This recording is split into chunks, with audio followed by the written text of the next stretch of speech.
Good morning, children. I am Anmol Messi, PGT Physics, Mount Litra Z School, Jhansi.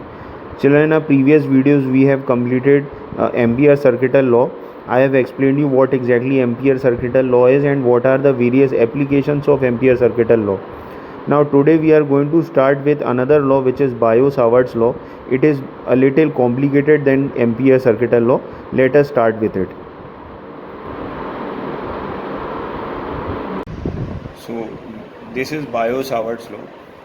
We have taken a wire. In that wire a current I flows through, but then we have taken a small section of the wire, so the current element over here is IDL. Okay, from this current element at a distance r there is a point P where we are supposed to calculate the magnetic field. Now because the magnetic field that we are supposed to calculate is because of an element, therefore that magnetic field is taken as dB instead of taking it as B. Okay, now this dB is directly proportional to the current in the circuit in the wire. It is directly proportional to dl, it is directly proportional to sine theta, and it is inversely proportional to r square. So if we combine all the factors, we will get dB is directly proportional to I dl sine theta upon r square. Okay, and if we remove this proportionality sign and if we put a constant, so the constant that we get over here is mu naught upon 4 pi. Okay, now let us discuss the vector form also of Biot-Savart law. So this is the Biot-Savart law that we derived.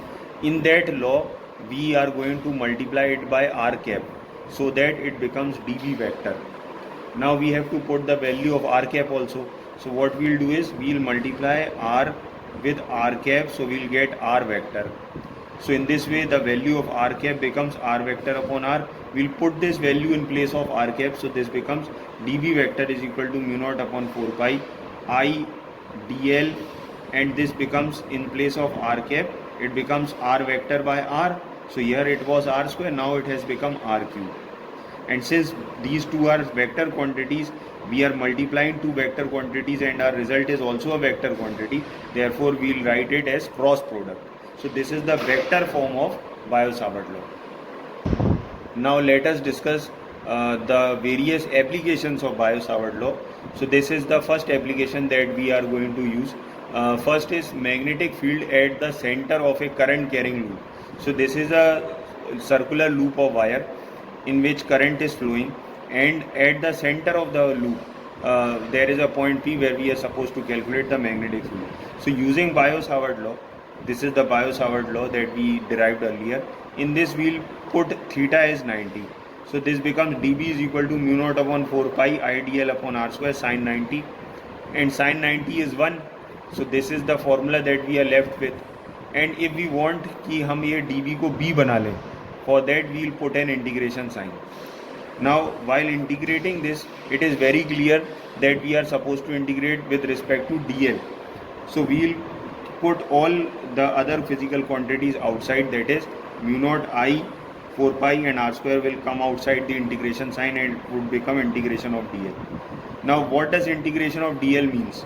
Integration of dl means कि इस पूरे wire के छोटे छोटे जो टुकड़े हैं उनको हमें ऐड करना है, that is we are suppose to sum up all the small pieces of the wire.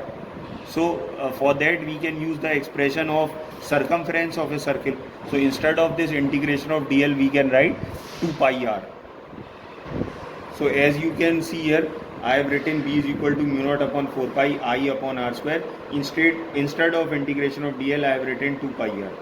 So after cancelling out we are left with b is equal to mu naught I upon 2 pi r. Okay.